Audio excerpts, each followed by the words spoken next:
Good morning. Good morning, GPAR. Good morning, Councilmember Gilmore Richardson. Really appreciate you being with us. I just want to say, because I learned this morning that it is the NAR AE Appreciation Day. So I just want to, say thank you to Matt, our AE, for everything he does before I jump in here. But yeah, sorry, Matt. I know you don't like the spotlight, but I had to say thank you. Good morning, council member. How's it going? Good. How are you? I am well. If you could just tell us a little bit about yourself, your path to council, the committees you sit on. What do you how what are we how are you doing?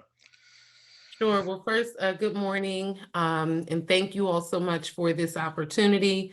Especially want to thank Matt Brayton, one of our former colleagues in City Council. We were staffers together, and also Melody Zimmerman, your government relations professional who has been working hand in hand with us in council. And to all of you on the call, thank you for this opportunity. I was looking forward to touching base with you all, and I'm happy that this opportunity has arrived.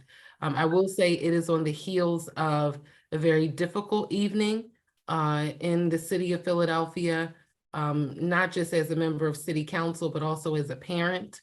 It's a very, very difficult and long night. And so we know the work continues, and we must continue to do all we can to address the real issues that we're facing here in the city of Philadelphia, but most importantly, pray for the families of the young people who have been impacted, particularly the family of the 14-year-old young person who lost their life yesterday. So a little bit about me. I'm a Councilmember Katherine Gilmore Richardson, currently serving my first term as a member of Philadelphia City Council. And I come to this work and my background in this work. I started as an intern and a volunteer in Philadelphia City Council after meeting former council member Blondell Reynolds Brown when I was 15 years old. And she was at that time just elected to Philadelphia City Council and not yet sworn in. And so I had the opportunity, being an intern and a volunteer, to really have a front row seat to the service she rendered and provided to the city of Philadelphia from the time she started in City Council until her very last day. And I actually started with her in the office on a more full-time basis, 3 days a week, when I was the graduate intern, when I was in graduate school at Westchester University pursuing my master's in public administration. And so I started full-time about, 14 or 15 years ago now. And I started out as a constituent services representative, just working on those everyday quality of life issues, really getting to know how to navigate city government to make it work effectively for others and for our constituents. And from there, moved into more of a special events role. And then after that, served as legislative aide for 5 years, where I really had the opportunity to learn the ins and outs of the legislative process in Philadelphia City Council, not just the paper of how a bill becomes a law, but everything that goes into that process and building relationships both internally and externally in order to get legislation passed that the councilwoman introduced. And then after that time, I served as her staff director for a couple of years. And then for the last 4 years or so, I served as her chief of staff, working over all the administrative functions of the office and overseeing all the legislative and policy work as well.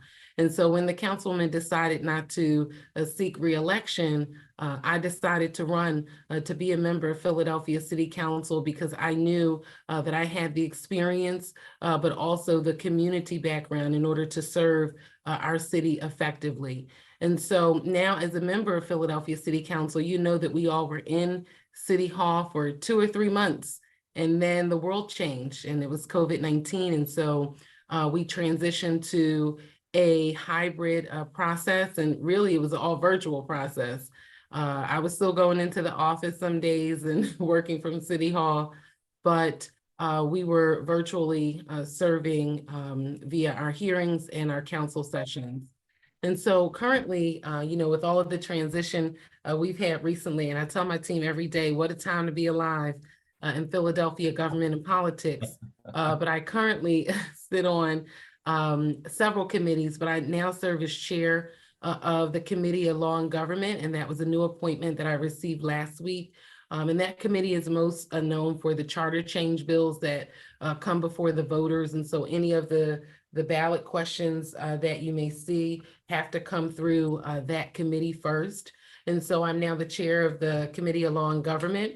And I've always, since being a member of council, been the chair of council's Committee on the Environment. I also, in March, was appointed to be a member of the Appropriations Committee, which we know is a very important committee in city government. Also a member of Commerce and Economic Development, Global Opportunities and the Creative Economy, Housing, which I know is important to all of you, Labor and Civil Service, Licenses and Inspections, which I know is also important to many of you, People with Disabilities, another important committee for your group, the Rules Committee, and lastly, another important committee for your group, the Committee on Streets and Services. And so those are my council assignments as of this moment. We know that things are fluid and in transition, and that could change over the next couple of weeks and months again. But as of now, those are the committees that I serve on. I also serve as a member of the Local Government Advisory Committee for the United States Environmental Protection Agency, which is a federal appointment that I received via the Biden administration, working on recommendations for the EPA for local governments and municipalities. So as you can imagine, being a working mother and wife, my plate overfloweth with responsibility and things to do. But I love this work. I love serving the great city of Philadelphia. I know that our best days are ahead of us, and I look forward to this conversation. So I should have just asked you which committees you're not on. It sounds like, right? I mean, you're just doing it all over there. So yeah, right. We know we had another tragedy yesterday. Quality of life issues, crime has been a hot button issue for the last couple years. Obviously, it's a nationwide problem, but also, it's making it tougher for people to feel safe in their homes and doing business in the city and living in Philadelphia. What is council doing to address this? What can we do? Is there more we can be doing? Could you speak to that a little bit? Sure. No, there's always more that we can do. And until we get a handle on this issue, we must continue to do more and do everything and utilize every tool in our toolbox to seek to address, I think, the most important issue that we are facing in the city right now, and that is the issue of public safety. And so I can say that this particular term, the council has really been hyper-focused on a number of quality of life issues. And we've been working to address and resource some of the gun violence prevention and intervention work that is happening across the city. And I will say that this council body has made an unprecedented investment in intervention and prevention work around gun violence, but also around quality of life issues. We have worked on issues like, deferred maintenance, which has been a big issue, short dumping, litter, because we know all of that is a part of the issues that we've been experiencing. Nuisance businesses, and I'll talk about that a little bit more because we know some of the things that are happening around some of the stores on our corridors have been leading to additional crime in those communities.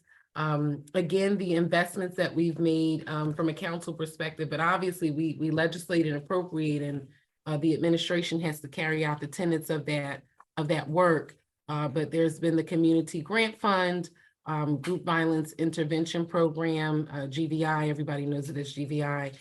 And I've worked really hard to recreate a model that we had under the street administration, which was, we called them back then the curfew centers, but now we call them community evening resource centers. And I'll talk about that a little bit more. But I do think we have to better connect our residents in the city to all of the opportunities that we know are here and are coming to the city of Philadelphia. Because if you have a job, 9 times out of 10, you were staying off the street and out of trouble. And that's the reason why we have worked so hard to create an apprenticeship guidebook for the city. It's a workforce development tool to connect not only young people, but those looking for career changes to opportunities with the trades. And so we know that we have to connect Philadelphians with really good paying, family supporting and sustaining job opportunities. And those are, I think, all of the underlying issues and challenges we have in what we're facing with this gun violence issue in the city of Philadelphia. But I want to talk more specifically about 2 initiatives that I have worked on to try to address this issue, because we all have our sort of pocket of work that we do in areas in our specific wheelhouse. And the first I'll talk about is the issue around the nuisance businesses and the drug paraphernalia stores. We noticed that at the onset of the pandemic and leading into that fall, that there was really a proliferation of stores selling drug paraphernalia popping up all across communities. And I actually really noticed it in my local community where I live in Winfield. And there were about 6 stores all selling drug paraphernalia, setting up in a 2-block radius. So literally in a 2-block radius, we had 6 stores all selling drug paraphernalia. And I knew something was wrong with that picture. And so I went to my district council member, which is Councilmember Jones. We organized a tour for that particular business corridor.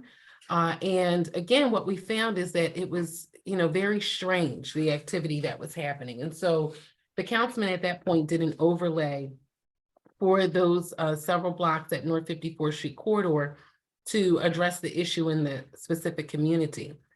However, I worked with the planning department over the break to do a citywide zoning change to update the definition of drug paraphernalia in the city code so that licenses and inspections and our other departments could better enforce against these businesses, because they are setting up as a grocery or convenience store.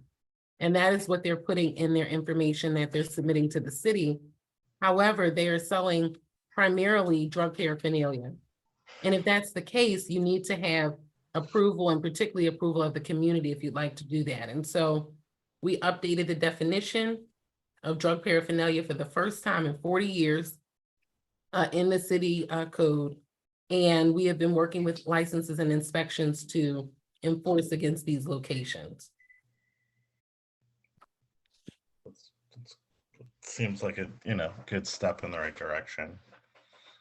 And Jake, I wanted to just briefly to talk about the issue with the community evening resource centers, because I know everybody on this call has heard about the Wawa incident in the Northeast. And so I've been working on curfew legislation to modify the curfew. First, we wanted to make it uniform, to make it easier to enforce, not just for law enforcement, but for parents and for families and for young people.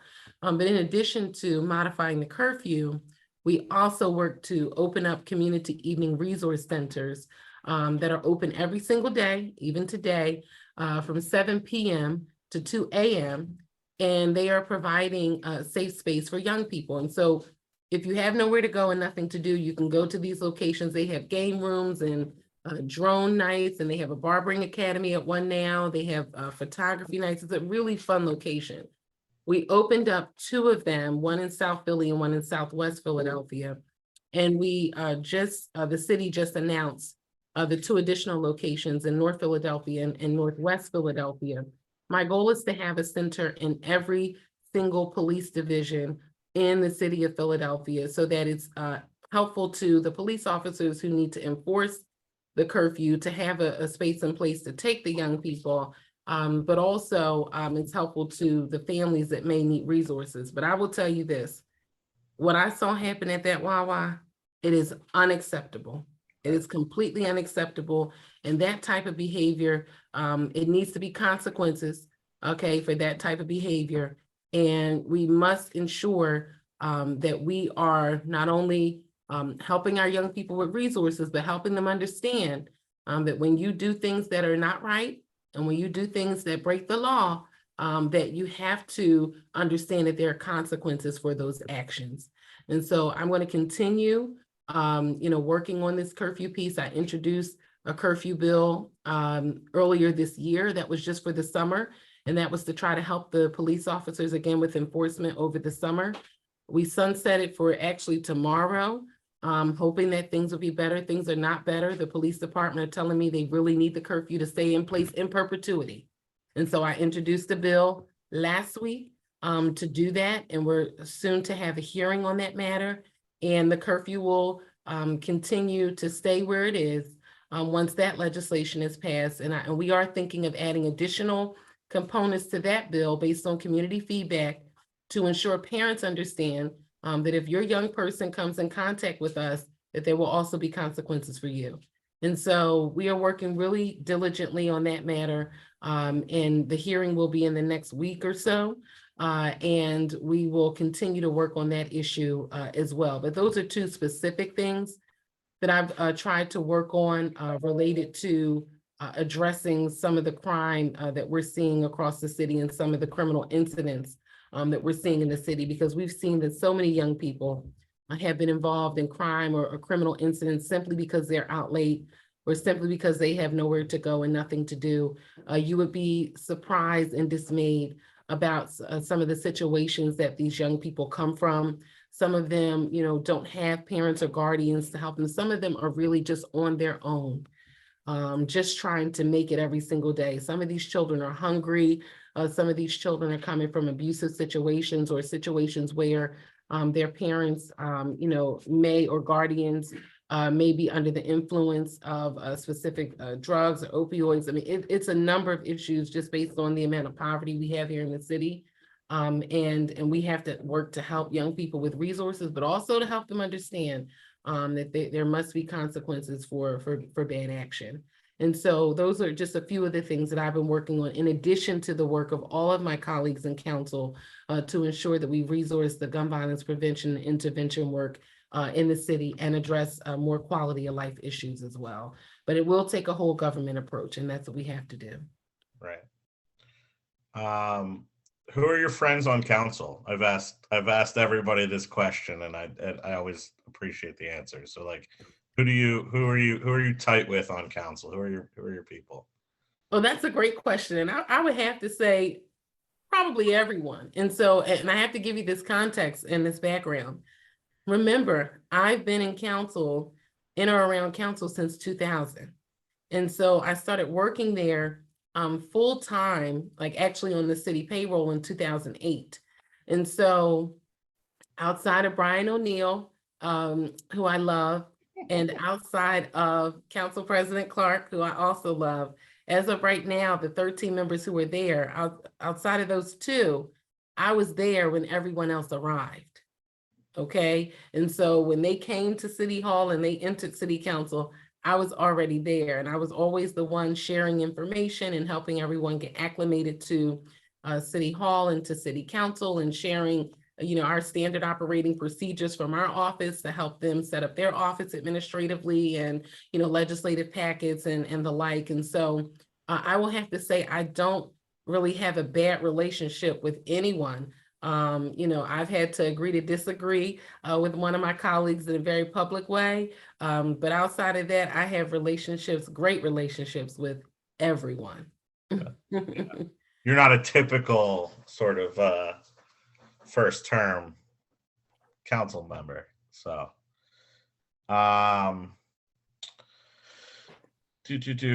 climate change is affecting, right? You talked about your EPA experience. That's really cool. Climate change is affecting how developers do business and where they do business. Florida is obviously about to go through some stuff. We had the flood in 2021. What steps can Philadelphia take to protect our green spaces, expand green spaces? and ensure that city buildings and residents are prepared for future disasters.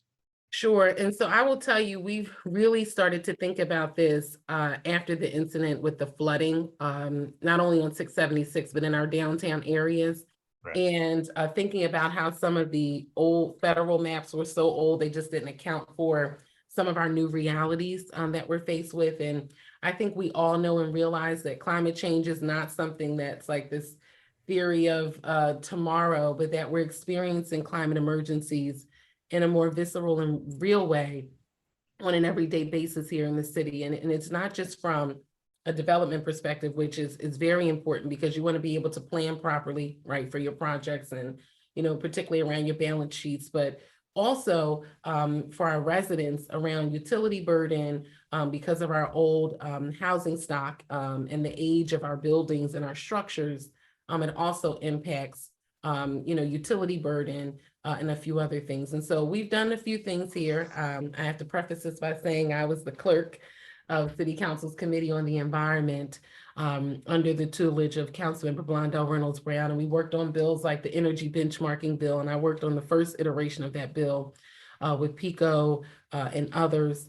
And we worked on a lot of legislation around green roof density bonuses and credits. And so at any rate, we did that when I was just a legislative aide. Now what we're thinking about is issues like building decarbonization and how we start to incorporate that in the work that's happening in the city and sort of uplift that work as an opportunity for us to better prepare for what we know will be a real, climate emergency. Our summers will be hotter. We'll see more flooding. We'll see more sort of dangerous weather events here in the city, more so than we've ever seen before. And from a development perspective, you need to ensure that all of our federal maps are updated and that we have given the EPA as a recommendation because you can't go off of old information for new buildings. And we will continue to bring back resources for the city to help us around some of the solar efforts that we've had. And we have the first solar CTE program at Frankfurt High School, and we've worked on that partnership with PEA, and they're doing wonderful work.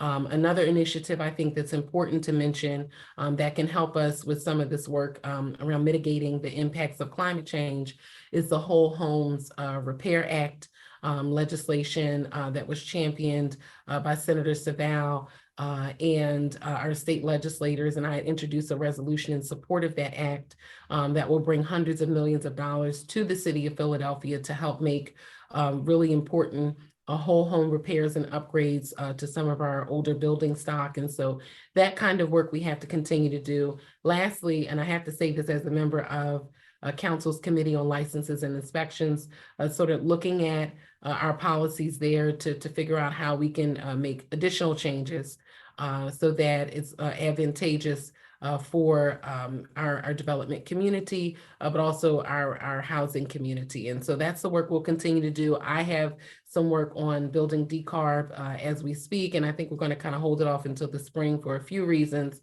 because it has to have a joint committee hearing, and just, from the transition that's happening, I think it would be best for us to do that in the spring. But we're going to continue to work on that work and highlight that work and really help folks understand that we have to continue to look at climate change in all of our work. And I have to mention this. I don't want to talk your ear off, but I have to mention the climate work we did with the city's pension fund around sustainable investments and looking at the risk of some of the energy investments in our pension fund. And so, and having sustainable goals for investment for our city's pension fund. And so we work with the pension board to do that. We were able to get that passed. It is a reality. So that also is important because we don't want our city investments tied up with, bad investments around the environment and sustainability. So I just had to mention that as well, because that's a win.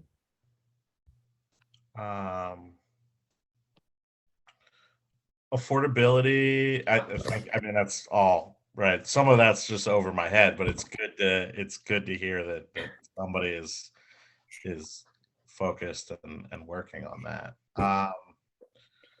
Residential rentals, affordability, they're it's become a huge focal point.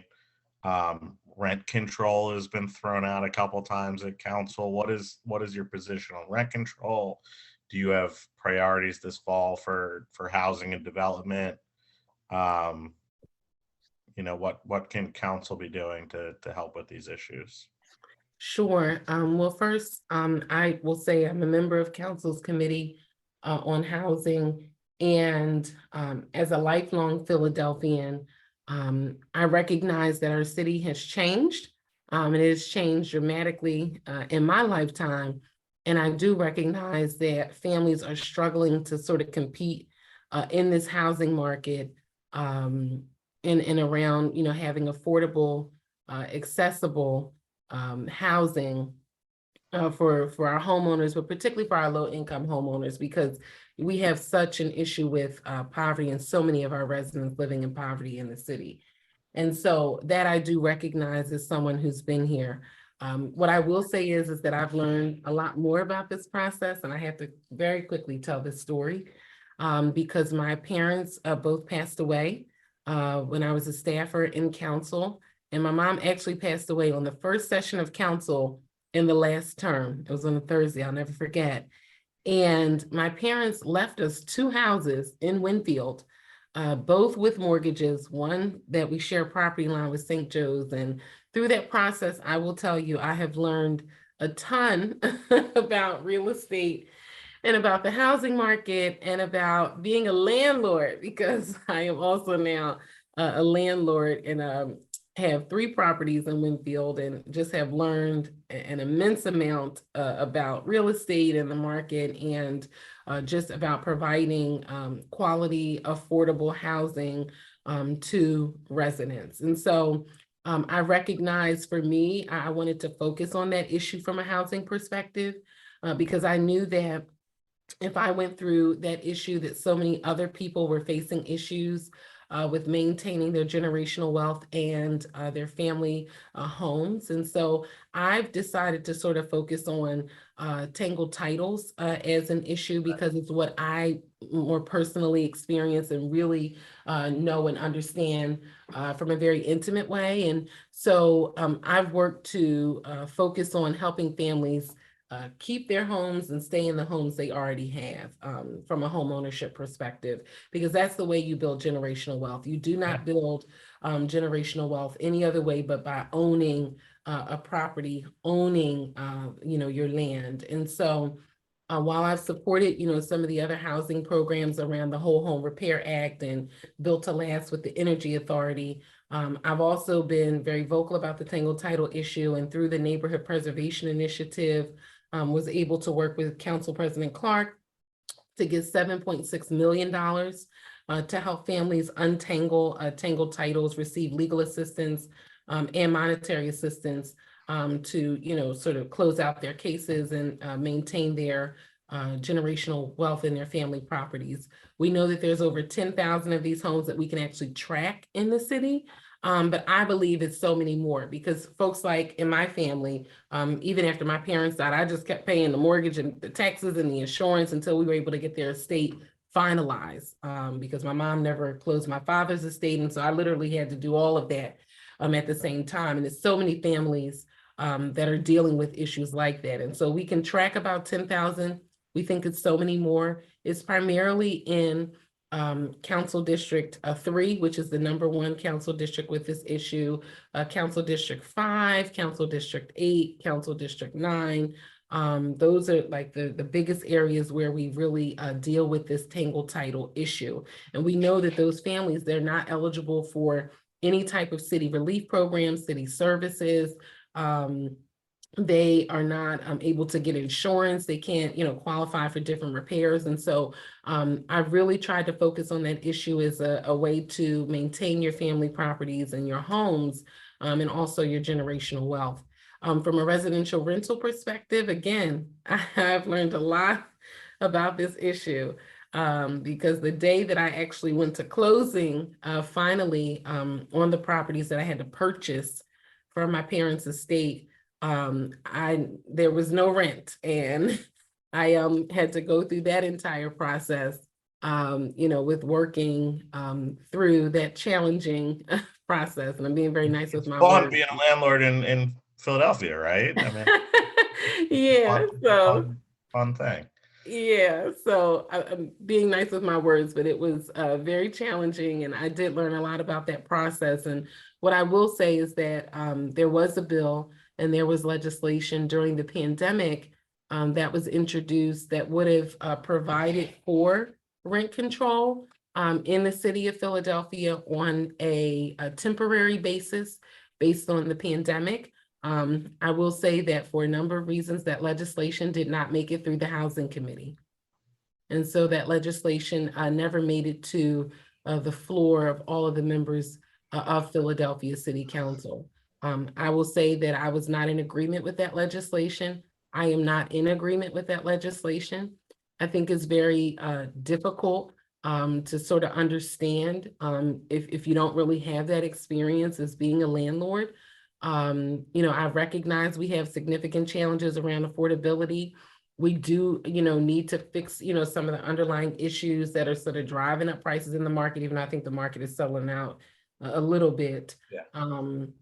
But I was not for that legislation. I know a number of my colleagues on the committee were not for that legislation. And that legislation did not make it to the floor of council. And that's what I can say about that legislation. I'm going to segue. I mean, one of the things affecting landlords currently are the new property assessments and that rollout. Could you walk us through your experience or involvement with the property assessments, and how do we mitigate these severe increases? We had a conversation. I had a conversation with the OPA last week. And that was very informative and interesting. But it's hard for people right now. I mean, the notices went out late. It's sort of just, it's a lot of sticker shock there. Can you speak to that a little bit? Sure. No, I think we all How we fix it? How we do better next time, right? Yes, and so I think we all felt sticker shock. I will say both personally and professionally. I felt sticker shock, and particularly because I was here when AVI was implemented. Okay, I was also obviously here for this process where a reassessment did not occur for 3 years. And so I think that's a part of the problem. We need to ensure that we hold the administration, OPA, and the city accountable for having accurate assessments on a better basis. You can't wait 3 years and then reassess everybody 3 years later due to this implementation of this CAMA system. But I think what we immediately tried to do was understand the data, sort of process the data. We asked for significant information around how this would impact communities and particularly in our residential areas across the city. And what we found was that we thought it best with the information we had and sort of where we were in the process to increase the homestead exemption. Okay, so that homeowners receive that bump from the 45,000 to 80,000. There was not relative agreement around changing of the actual tax rate. And so the homestead exemption was there, but also providing for some relief programs and initiatives to continue to help homeowners. And so that's the programs, like LOOP and UPA, and changing some of the regs and around those programs. I will say that before we even received the data around the property assessments, I had already worked with revenue to change the regulations for the LOOP program so that folks who have tangled titles would also be eligible to enter into that program as well, which that was never a possibility before. And so that expanded that universe by potentially another 10,000 households. But we work very closely together as colleagues on the property tax relief package. And I think we're all going to continue to figure out, what additional things can be done to protect, particularly our longtime residents from assessment increases, because I've been hearing from folks, particularly one neighborhood I've heard from more than others, And you kind of look at that information based on, tracking the phone calls we receive.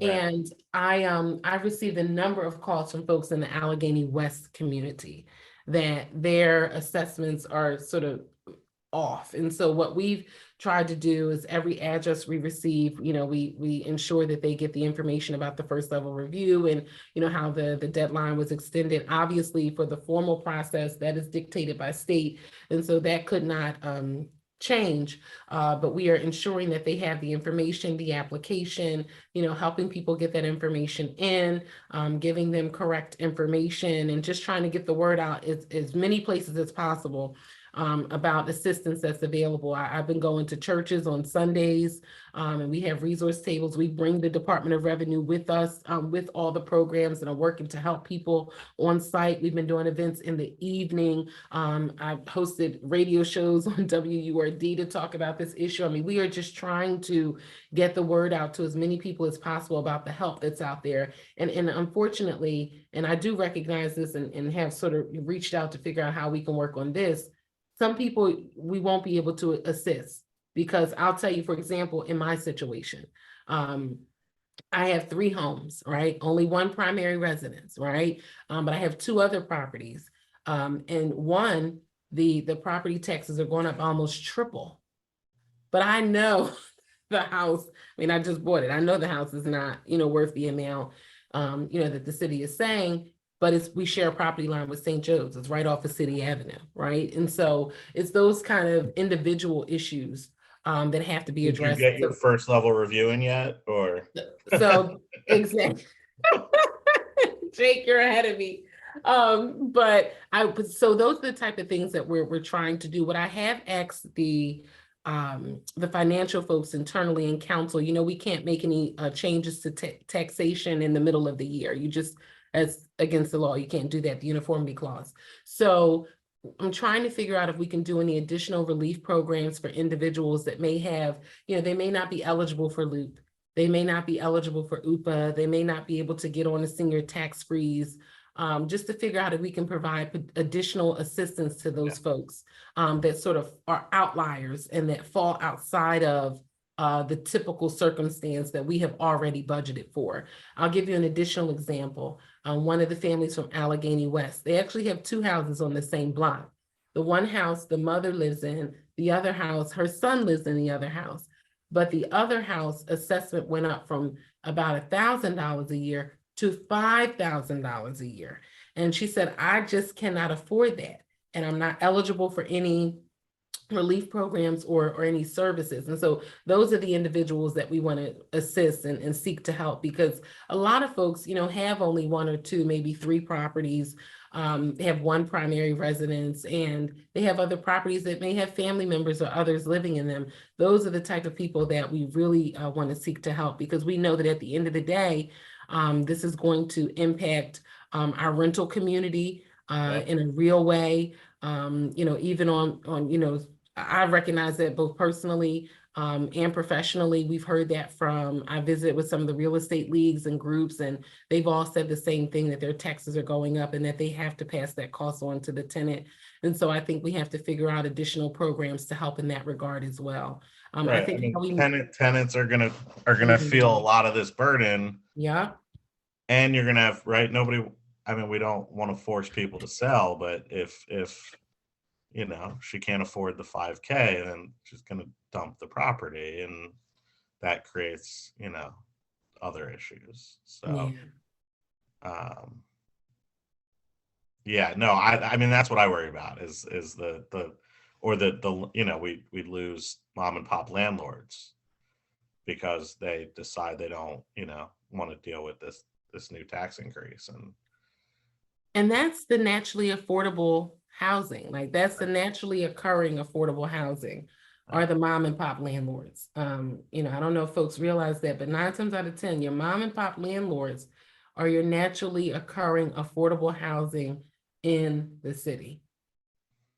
So is there anything we can do? I mean, is there any way to protect those? It's like, I get it, right? Like, protecting landlords feels like a silly thing to talk about, but right, a lot of the stuff that council passed is great for the educated, relatively sophisticated homeowner, but is there more? I mean, that was my big, right? If you had the internet, you knew about this 6 months ago or 4 months ago, but the notices didn't. I mean, I didn't get my notice until 2 weeks ago. Yeah, Oh my it was goodness. post dated August, but I didn't get it until September. Oh my goodness. So it's just, I mean, we'll see how it shakes out. So I mean, is anything being done to keep the admin and BRT and OPA in check and sort of prevent this? Like, I remember AVI too. It was largely this, like, this is deja vu in a lot of ways, Yes. how AVI was rolled out. And we get it, right? Like, that, if, the first question I ask my clients when they complain about the assessments is it wrong? Is your assessment wrong? So I'm just, what more we can be doing and how we can look at that. I would say from your organization's perspective, the advocacy would be very important to arm members of council with information that could assist us with the decision-making process that will need to take place, not just at this point in the year, because this point in the year, you have to think about it more so as trying to come up with additional relief programs and or opportunities. The major part of the conversation around what can be done will happen in the spring during our budget season. And Right. so I would say right now, the advocacy and how this is impacting your members and ensuring that there's equity in this process, I think is important for the members to hear. And we are hearing it. I mean, everywhere I go, I'm hearing it. I mean, people stop me on the street, in the supermarket, at restaurants, stores, everywhere I go. And talk about this particular issue. And so I do think we have to come up with an additional relief measure to kind of help offset until we can have the more fuller conversation in the spring. We do need data back from OPA, and I know we're working on getting this information from OPA and BRT and others on exactly how many people have responded. How many first level reviews have you gotten so far? How many appeals have you received so far? That information we're waiting to receive, but we do need to keep up with that so we understand sort of the universe. Because if the numbers are off, then I think we need to sort of look at that as well. Yeah. Just looking at a question that came in the chat. What's your position on the 10-year tax abatement? Well, I guess it's not a 10-year tax abatement anymore. What's your position on the tax abatement and reinstating that in some capacity, or right? It's expensive to develop properties in Philadelphia. How can we help promote development and create right, we need development to offset, or we have a housing shortage. So is there anything? So, in this last session, or this current session, actually, the last 3 years, there's been a modification, I'll say, to the tax abatement. And what I will say is that, I believe that we have to look at ways for us to maintain and create affordable housing here in the city, but also housing that makes sense around development and that makes sense for balance sheets. It's been modified. My vote was recorded in that particular process. I think we have, what we have for now.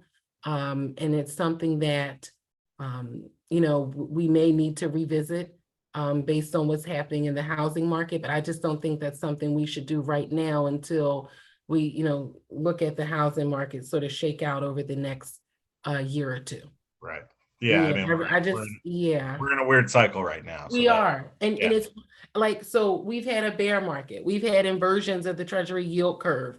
Like, it's all this stuff going on that indicates a recession, and the housing market is shifting, but it's not the same sort of economic indicators in totality that we saw in 08 and 09. And so I just think that right now, that's a premature conversation until we sort of wait for the market to settle out.